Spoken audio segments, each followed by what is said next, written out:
for me, the biggest thing is pairing faith with fun. Like the two have to go together because I don't want faith to be put into the box. Yeah. I want it to be all around.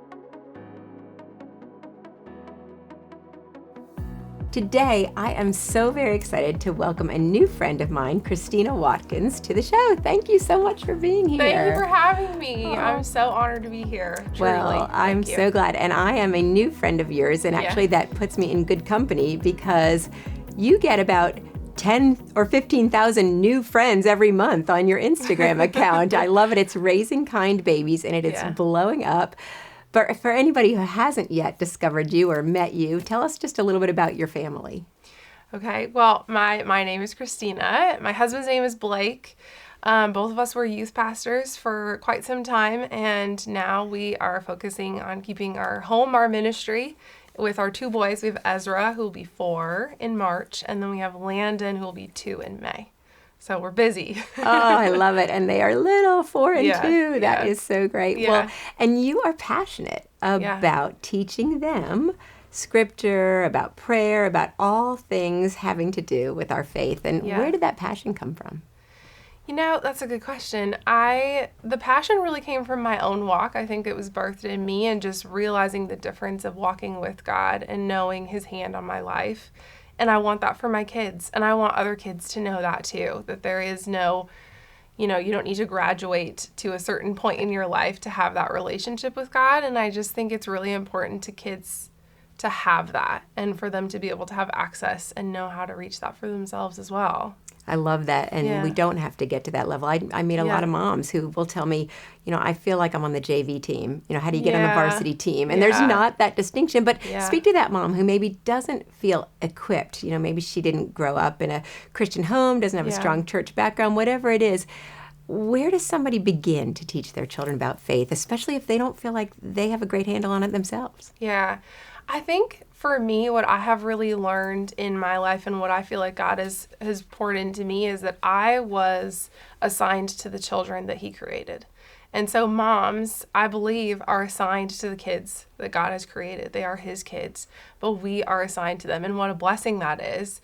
And so with that, I do believe that we are equipped. And so the way that I learn and the way that I communicate is the way that God felt was best for my kids. And so for that mom who is maybe feeling not as equipped or not as confident in herself, just reminding her that she was assigned to her kids and that her love language and the way that she communicates was handpicked for those kids.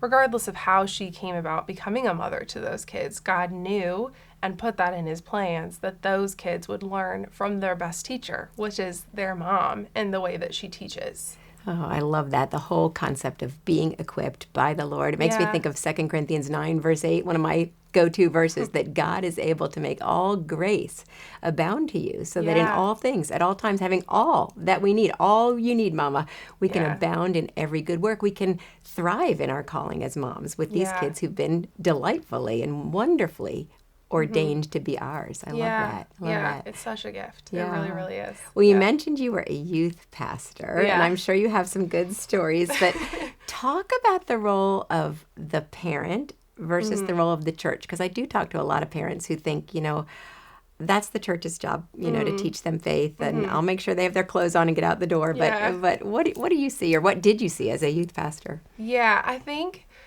my husband and I did a lot of research on this and just understanding the layers of influence in children's lives. And when it gets down to statistically speaking, youth pastors are usually ranked around 8 to 10 when it comes to the level of influence. Parents being number 1. Okay. So youth pastors typically within this study were lower than the main pastor, lower than coaches, lower than teachers, lower than peers.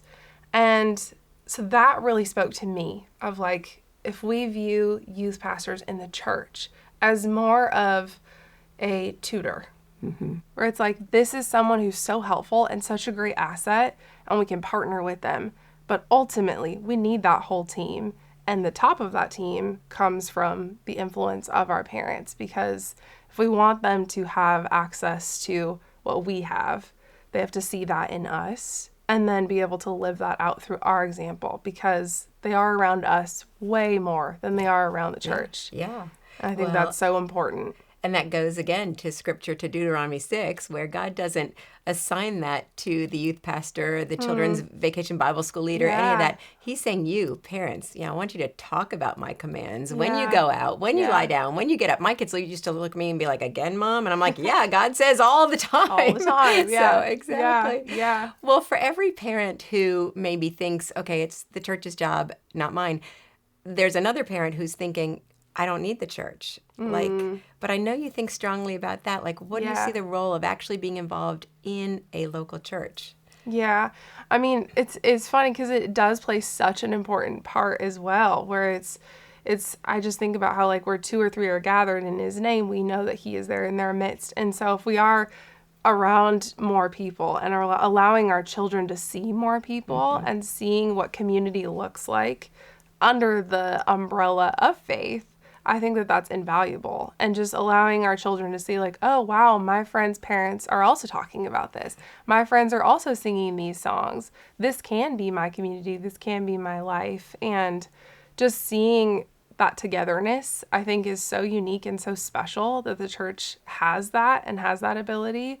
And it is kind of like that sports team where it's like, let's be on this team together. Let's be coached together. Let's learn together. And let's get to this goal, which is that Great Commission. Well, I love how you make everything so practical. They say more is caught than taught. So what are some ways that you and your husband model your faith that your kids can see, it's demonstrated, they can grasp that? Yeah. So I love that my husband and I have different style. We're very different personalities. And I think that that's a blessing, because I do expect my children to have different personalities. And so they're able to see 2 different sides in how we pursue our relationship with God. And 2 practical things that we do. The first thing that I do is I switched from using an app on my phone for the Bible to a tangible Bible, because I wanted them to see me open a Bible so that it was very clear, this is my time with the Lord.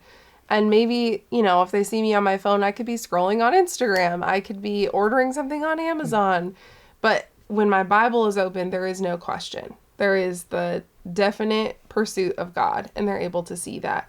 So that's one thing that I have switched over and God has convicted me on this year. But another thing that we do is when we're going to church, we will hold them back from their Sunday school so that they can be in with worship with us, so that they can be a part of it. So it's not mom and dad worshiping in their room and me worshiping in mine, but that I can be with my parents and we can worship together, and we can, sometimes my husband will hold them up and they'll lift their hands up together and just make it that fun, sweet family memory of worship and being able to do that. We don't do it every Sunday because we want them to have their time, but those little touches, I feel like, are something that I hope my children will remember and use as their foundation. Love that, just living it day in, day out. Well, okay, let's get kind of nitty-gritty, super practical. Yeah. You have shared that you have dyslexia, that you learn best when colors are involved. It's a different, and that every kid has a different way of learning, things that appeal to them, things they can grasp. Yeah. How do you make scripture memory fun for everyone, doable for everyone? What's your approach? I came about doing object lessons because my son does not like crafting. He does not like art. He does not like painting. None of those things is not his thing. And so I was like, okay, how can I get him to use his hands and see color and see a Bible as a Bible lesson as a hands-on experiment? So that's when I came up with object lessons for him. We used to use them in our youth when we were, youth pastors. And so he's able to see a cup of bubbles boiling over because we used dry ice. And so he's able to see, oh, wow, like that's like the Lord. Like when I put ice in, the Lord can overflow my cups. And that's a tangible way of bringing scriptures to life for him. But for me, the biggest thing is pairing faith with fun. Like the 2 have to go together, because I don't want faith to be put into the box. Yeah. I want it to be all around. So if we are going to the park, we're going to sing a song on the way there. Let's make up a song. So we make up songs. We'll use the tune of Twinkle, Twinkle, Little Star. Let's use it for a scripture. Let's sing songs about, he was afraid of the dark. So we're like, let's come up with a song that you can sing at night. that is to the tune of Twinkle, Twinkle, Little Star, that makes you remember the Lord is with me. I am a child of God, and I don't have to be afraid. And so that was very long-winded. No, but so great. Are you comfy singing a little measure of it? Oh, gosh. I want to hear. Okay. So we do row, row, row your boat. This was the one that he sings. He says, I was made in God's image. I am loved and kind. If I ever feel alone, he is by my side. And he sings that at night. I love that. I am definitely teaching that one to my grandkids. That is such a good one. I love it. So it sounds like you are just kind of taking the principles in Scripture, the stories, the promises, the verses, and making them part of everyday life. I love that. In the bathtub, going to the park, driving in the car, singing a song, making things up. It's wonderful. Yeah. So good. Well, I've loved your honesty. I love your honesty on your Instagram page. I love how you take questions from people and answer them really faithfully. And one of the things that you were asked not too long ago was about expectations versus reality in motherhood. What were some things that surprised you? And you said the loneliness in motherhood came as kind of a surprise. Talk about that. Yeah. Loneliness, I think, is such a foreign concept. I think especially for people who are, I tend to be a little bit more introverted. And so being alone and being lonely, I didn't realize were two very separate things. I was always comfortable being alone. I was okay with that. But being a parent, it's so easy to be isolated. And then you're lonely. Then you do feel, it's like never having space, but feeling so separate from the world or separate from community, rather. You're surrounded by little people, but you're also isolated. Yeah, it's very noisy, but there's no way to actually have a conversation, and to be heard and to be seen and to be known. And so I think for me, what I learned was to pursue those that also felt like they were in isolation. If I were in a group chat with a mom, maybe, or with a couple of moms, I would look to see who's not responding. Maybe I should text her individually and see, maybe she doesn't like group chats. Maybe she's also feeling isolated. I would say put yourself out there. Yeah. Go to the mom groups. Go to the church. If they don't have them, make the mom group. Just lean into the boldness and know that you are not alone. And if there isn't something already available for moms, then maybe you were the one that was supposed to create it in order to create that community, because I know so much that we need it. And I think that it is a blessing if we see that loneliness and say, okay, God, you're giving me this loneliness because you're giving me a desire for community. Yeah. Now, please give me the tools to seek out that community. How do I do that? And how can I steward that for other women too? That's a beautiful picture. And, community matters so much to the Lord, right? He is 3 in 1, Trinity. Yeah. He has existed in community since before time began. And I know He wants that for us. We're made in His image. We're made to crave that connection. Yeah. I love how Scripture says, Hebrews 3:13, encourage one another daily.